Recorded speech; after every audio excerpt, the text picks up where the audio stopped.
Hello, magandang umaga mga kaibigan. So today, sa ating vlog ngayon, ay tuturuan ko kayo kung paano mag-online registration sa ECP or Enhanced Career Progression para sa reclassification ng mga teachers.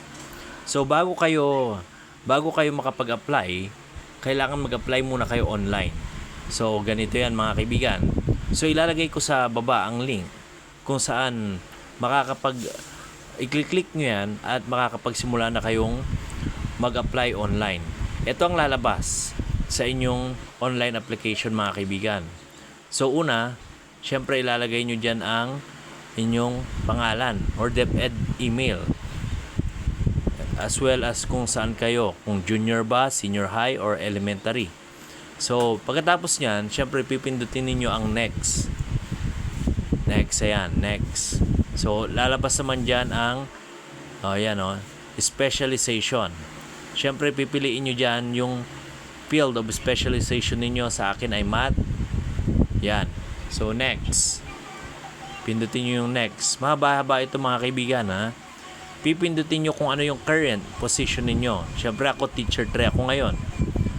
So, yan. I-click mo yung teacher 3 kung ikaw ay teacher 3. Then, click next. Yan. Tatanungin niya naman kung anong career progression ang gusto mong, career pathway ang gusto mong puntahan. So, i-click mo dyan syempre kung ano. Sa akin, pinili ko yung teacher 6. Yan.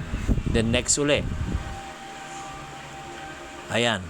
Ito naman, ipifill out mo ito. Medyo complicated ito. Mahirap-hirap ito. Ayan. As you can see, nandyan yung mga ito yung mga indicator, mga 1.3, 3.2, 1.3.2, ganyan, mga etc. Alam nyo naman yan bilang public school teachers, yung mga indicator na matatagpuan sa inyong NCOY, sa inyong RPMS, yung mga objective, yung mga KRA, alam nyo yan. Makikita ninyo yan, yung indicator. Yan. Hanapin nyo yan sa inyong sa inyong NCOY or sa inyong RPMS. Makikita nyo yan kung ano nga ba. Kung yan ba ay outstanding kayo, very satisfactory, nasa inyo yan, or satisfactory. Kung not applicable, yan. Click nyo yung not applicable. So yan, mahaba-haba yan. Marami yan. So, kailangang pagtiisan ninyong i-fill up yan ng tama. Okay? So, yan. Ikita nyo lahat dyan. Ayan. I-click nyo pag very satisfactory. Kung satisfactory, siguro, yan. I-click nyo siguro yung ayan. Not applicable or ano. Then, punta tayo sa next. Pag natapos nyo na yan, 37 lahat yan. Next. So, sa surname. Siyempre, alam nyo naman yung surname nyo. Ilagay nyo dyan. First name, middle name, ilalagay nyo dyan. Just fill it out. Yan. Extension if there's any. So, kung wala, next na kayo. Yan. Complete. Ito naman, complete residential address ninyo. Yan, hanapin nyo yan. Birthday, ayan.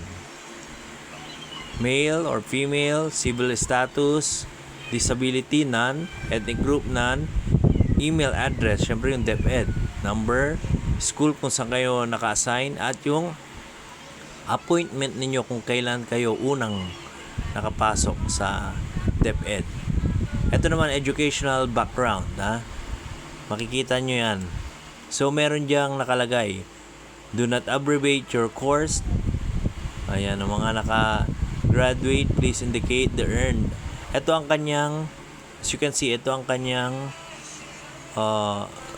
course title. Yan. May example tayo dito bago nyo fill out. So, madali lang gayahin. So, Master of Arts in Education, major on Math. Yan, 36 units. At Tarlac Agricultural University.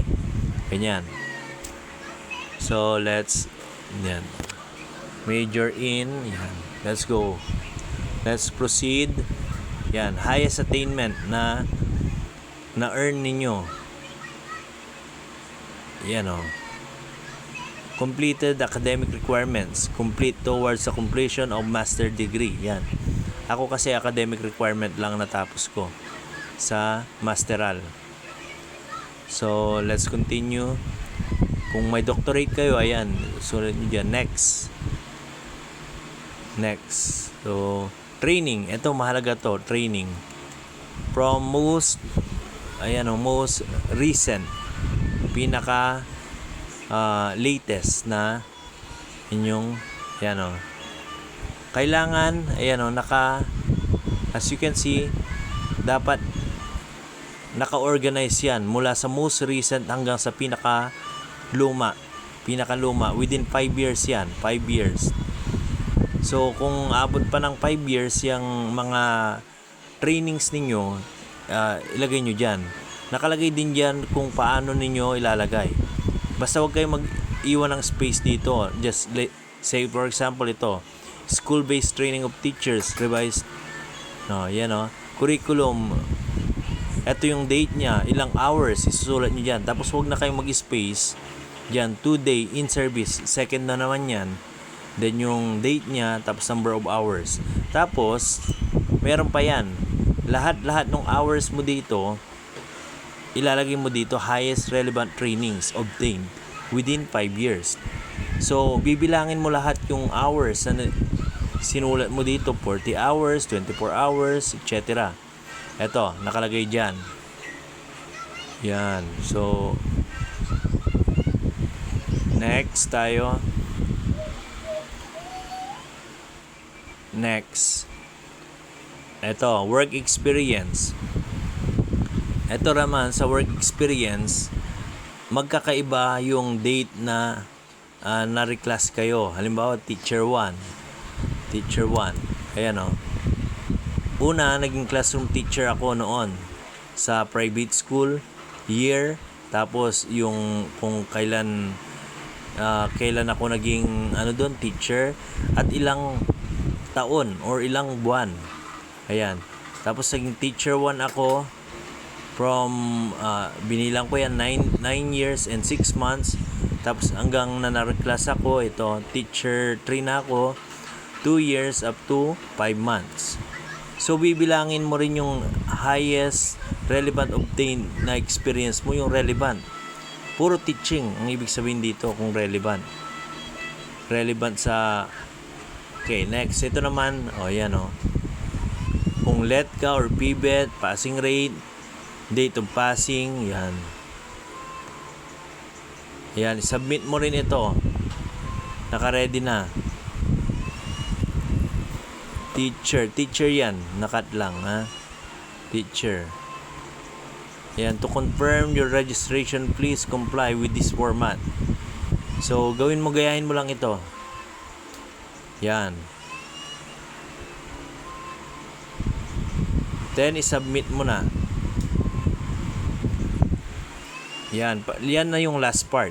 So, makikita nyo na i-submit mo na. Pero pwede mo pa rin i-edit ito.